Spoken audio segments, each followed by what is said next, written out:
Boa tarde. Aquela moto ali estava fazendo bololô, escapamento aberto, adulterado.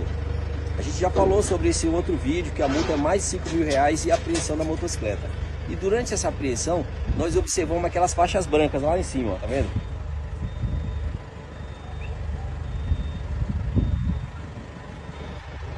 Eu queria deixar a pergunta para os senhores aqui. O que significa aquelas faixas brancas lá na transversal? Valeu!